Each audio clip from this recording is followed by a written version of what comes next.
Bonjour à tous, je m'appelle Sophia et cette vidéo concerne les énergies astrologiques pour la semaine du 26 janvier au 1er février. Cette semaine, le changement viendra de la planète Vénus qui dès mardi change de signe et entre dans le signe du Poisson pour les 4 semaines à venir.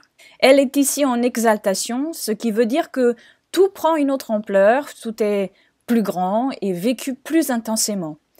Puisque le Poisson est un signe qui ne connaît pas de limite dans un sens comme dans l'autre, Vénus ici va baigner dans cette même énergie. Tout ce qui est du domaine de Vénus, c'est-à-dire l'amour, mais pas uniquement, tout type de relations, mais aussi la créativité, la beauté, l'art, ce que l'on aime faire, tout va prendre encore plus d'intensité pendant ces 4 semaines.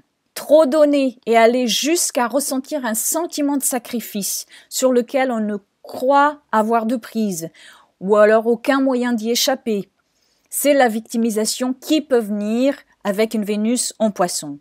Alors que si on prend le temps pour regarder autour de soi, on pourra voir qu'il existe toujours un moyen de retourner la situation de manière à ne pas se sentir happé par les événements et les situations, qu'il y a une autre issue. La plainte pourra être très présente partout pendant ces 4 semaines aussi. C'est un autre type de victimisation, car elle découle d'un besoin de se sentir aimé, apprécié ou intégré, alors qu'elle va plutôt générer le contraire. À la suite de plaintes non entendues, cela pourra aussi faire ressortir une envie de disparaître, de se fondre dans le tout, de fuir le fardeau que l'on porte, qu'il soit réel ou imaginaire, de fuir la rigueur, la froideur et la douleur du monde. Il faudra aussi faire encore plus attention qu'à l'habitude à ne pas idéaliser les personnes, les situations, les relations, les événements, de les vivre comme ils se présentent et de ne pas se faire des idées, de ne pas imaginer des choses parce que par la suite le réveil pourra être décevant. Les personnes très sensibles aux énergies devront faire particulièrement attention pendant toute cette période. Quand bien vécu, bien sûr, l'énergie de Vénus en Poisson pourra être l'élan tant attendu pour aller à la rencontre de l'autre, pour mettre la main à la pâte et aider son prochain, pour débloquer des situations dans les domaines du Poisson, c'est-à-dire la charité, la compassion, la gratitude, le pardon, la spiritualité, le rêve, la créativité artistique. C'est un moment pour faire appel à son imagination et à l'énergie du cœur universel, pour se connecter au divin et à sa représentation manifestée qui peut prendre la forme de tout type d'art inspiré ou d'une recherche spirituelle profonde ou d'une connexion forte avec un groupe ou des groupes de personnes qui sont dans la même dynamique de partage, ou encore tout simplement avec une connexion avec les animaux, la nature, le grand tout. En amour, cette énergie, bien sûr, est très romantique, avec tout ce que cela peut impliquer de lumière et d'ombre. Donc, si vous êtes amené à commencer une relation pendant cette période, il faut essayer d'être extrêmement lucide sur ce que cette relation pourra représenter et se demander si elle est en train de combler quelque chose qui devrait être plutôt confronté.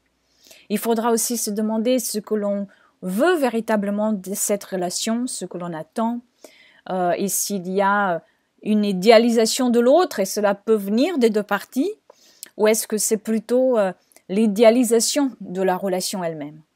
Ceux qui seront plus susceptibles d'être au contact de toutes les énergies que je viens de nommer depuis le début de la vidéo, pendant les 4 prochaines semaines, ce seront tout d'abord ceux du signe du Poisson, bien sûr, et puis signe ou ascendant, et donc après aussi tous les autres signes mutables, ascendant ou signe solaire, c'est-à-dire du Gémeaux, de la Vierge et du Sagittaire. Dès son entrée en Poisson, Vénus va aussi entrer dans un dialogue dissonant avec Saturne, qui est en Sagittaire. Pour certains d'entre nous, cet aspect viendra apporter un peu de lucidité justement, un peu de réalité aux élans sans borne d'une Vénus en Poisson qui ne voit jamais la limite, qui ne sait pas s'arrêter parfois. Certaines responsabilités devant être prise en compte maintenant et puis regarder aussi son propre système de valeurs, la valeur que l'on accorde à une relation, la valeur que l'on attribue à soi-même. Donc il y aura peut-être une restriction qui devra être mise en place et cela pourra être difficile à accepter, en tout cas au départ. Donc si vous avez des planètes angles ou nœuds personnels entre 2 et 3 degrés du Poisson ou du Sagittaire, vous pourrez ressentir cette énergie plus fortement. Le même jour, Mercure, encore en rétrogradation, croisera la route du Soleil et cela annonce toujours une prise de conscience, une mise en lumière par rapport à ce que la rétrogradation de Mercure est venue nous apprendre, nous amener à considérer, à refaire, à revoir. Donc cette semaine, pour certains d'entre nous, il y a comme une culmination, qu'elle soit minime ou maximale, par rapport à ce cycle, ce qui peut vouloir dire qu'une information importante, qu'une révélation se fera et qui pourra devenir beaucoup plus consciente et claire une fois la rétrogradation de Mercure terminée, donc à mi-février. Si vous avez des planètes angles ou nœuds personnels entre 9 et 11 degrés du Verseau, du Lion, du Taureau ou du Scorpion, ce transit pourra vous concerner plus particulièrement.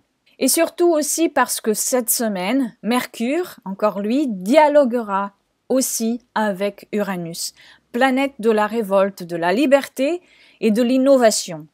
Ils feront un aspect harmonieux et cela accentuera encore plus le fait qu'une information pourra venir à nous qui sera assez capitale dans le déroulement de nos vies personnelles ou collectives.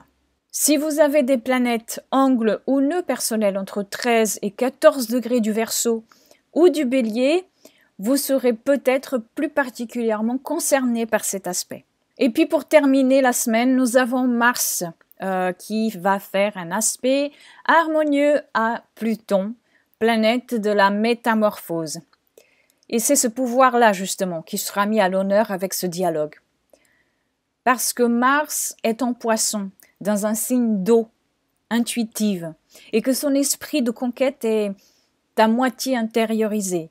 Cette semaine, combinée à celui de Pluton, et puis aussi suite à la rencontre que Mars va faire aussi cette semaine avec Chiron qui est le guérisseur blessé et qui nous parle de blessures, nous sommes dans une période de pansement des plaies en vue d'une régénération.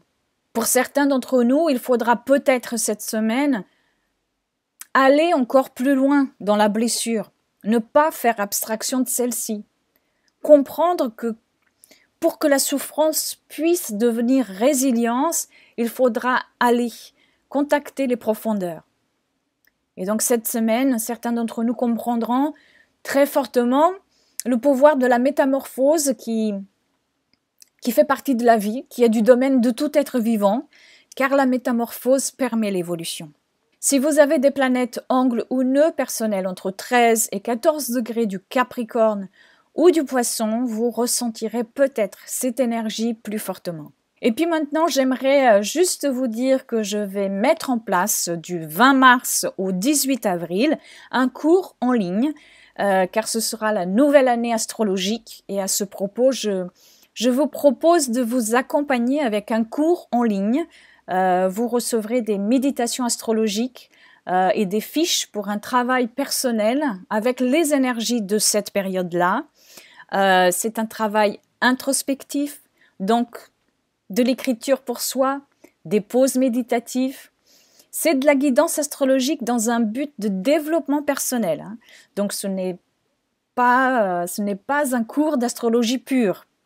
Donc si cela vous intéresse, vous avez tous les renseignements pour vous inscrire sur mon site internet, dont vous voyez le lien ici. Et puis, il vous suffira d'aller dans la rubrique Shop pour avoir tous les renseignements. Je mettrai également le lien ici en dessous dans le menu déroulant de cette vidéo sur YouTube. Et puis un dernier mot par rapport à Holistic Magazine dont je vous ai parlé dans la vidéo de la semaine dernière. Holistic Magazine, c'est un magazine digital qui est sorti la semaine dernière au moment de la nouvelle lune en Verseau, que vous pouvez consulter gratuitement. Ce sont 100 pages d'articles inspirants écrits par des thérapeutes, auteurs, yogis, voyageurs, etc. 100 pages qui nous ouvrent à la curiosité de soi en passant par les expériences des autres. Donc j'espère que ce cadeau vous plaira. Je vous mets également ci-dessous dans la barre du menu déroulant le lien pour lire ce magazine digital. Et puis, si vous l'aimez, je vous demande de continuer à partager ce magazine-là, de le faire vivre un nouveau cycle de partage. Voilà, je vous remercie d'avoir regardé cette vidéo. Je vous souhaite une très belle semaine et je vous dis à la semaine prochaine.